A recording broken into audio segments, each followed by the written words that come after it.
کفار کو دیکھیں، زمانہ جہلیت کو دیکھیں کہ جب ان کے پاس انبیاء کرام تشریف لاتے تو ان کو بھی معاذ اللہ انہوں نے منحوس کہا۔ موسیٰ علیہ السلام فرعونیوں کے پاس جب گئے تو قرآن گواہ ہے کہ ان بدبختوں نے موسیٰ علیہ السلام کو بھی منحوس کہا۔ صالح علیہ السلام کی قوم نے آپ کو منحوس کہا۔ جب میرے حضور مدینہ تشریف لائے تو یہود نے، منافقین نے معاذ اللہ استغفر اللہ حضور کے بارے یہ الفاظ کہے۔ وہ لوگ جو معاشرے کا نمک ہیں، جن کے دم قدم سے بزم عالم میں چراغاں ہے اور جن کا وجود لوگوں کے لیے روشنی، خیر، برکت کا ذریعہ ہے، تو معاذ اللہ جب عقائد بگڑ جائیں تو لوگ ان کو بھی منحوس کہہ دیتے ہیں۔ میرے حضور کے آنے سے یثرب مدینہ بن رہا ہے۔ میرے حضور مدینہ تشریف لاتے ہیں تو رب کی بارگاہ میں دعا کر رہے ہیں، اے اللہ جتنی برکتیں تو نے مکے میں رکھی ہیں اس سے 2 گنا برکتیں مدینے میں رکھ دے۔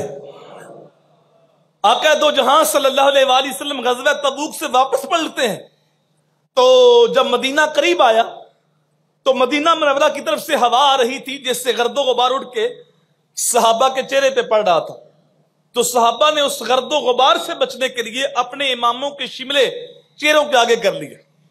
تو رسول کریم صلی اللہ علیہ وآلہ وسلم نے دیکھا تو فرمایا کہ یہ شملے پیچھے کرو، اے صحابہ جانتے نہیں اللہ نے میرے شہر مدینہ کی مٹی میں بھی شفا رکھی ہوئی ہے۔ آقا دو جہاں نے یہاں تک فرمایا المدینہ تو کل کیر، مدینہ بٹی کی طرح، جس طرح لوہا بٹی میں ڈالے تو اس کا زنگ اتر جاتا ہے، اس طرح جب گناہگار مدینے جاتا ہے تو واپس پلٹتا ہے تو گناہوں کا زنگ اتر جاتا ہے۔ لیکن بد نصیب لوگوں نے حضور صلی اللہ علیہ وآلہ وسلم کے بھی بارے یہ عقیدہ بنا لیا، منافقین نے اور یہودیوں نے، استغفر اللہ۔ تو یاد رکھیے کوئی دن منحوس نہیں ہے، کوئی رات منحوس نہیں ہے، کوئی آواز منحوس نہیں ہے اور کوئی مہینہ منحوس نہیں ہے۔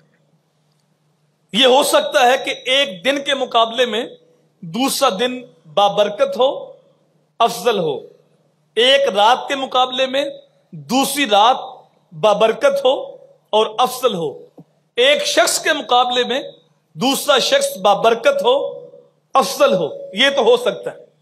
دن سارے اللہ نے بنائے ہیں، لیکن جمعے کے بارے دنوں کا سردار کہا گیا کہ جمعہ دنوں کا سردار ہے۔ راتیں ساری میرے رب نے بنائی ہیں، لیکن لیلۃ القدر کے بارے قرآن کہتا ہے خیر من الف شہر، یہ ایک رات 1000 مہینے سے افضل ہے۔ اور شاہ عبد الحق محدث دہلوی علیہ رحمہ فرماتے ہیں 11-12 ربیع الاول کی جو درمیانی شب ہے وہ لیلۃ القدر سے بھی افضل ہے۔ اور دلیل بڑی خوبصورت دیتے ہیں، فرماتے ہیں لیلۃ القدر کو قرآن آیا تھا اور 11-12 ربیع الاول کی درمیانی شب کو صاحب قرآن تشریف لائے تھے، اس لیے یہ رات لیلۃ القدر سے بھی افضل ہے۔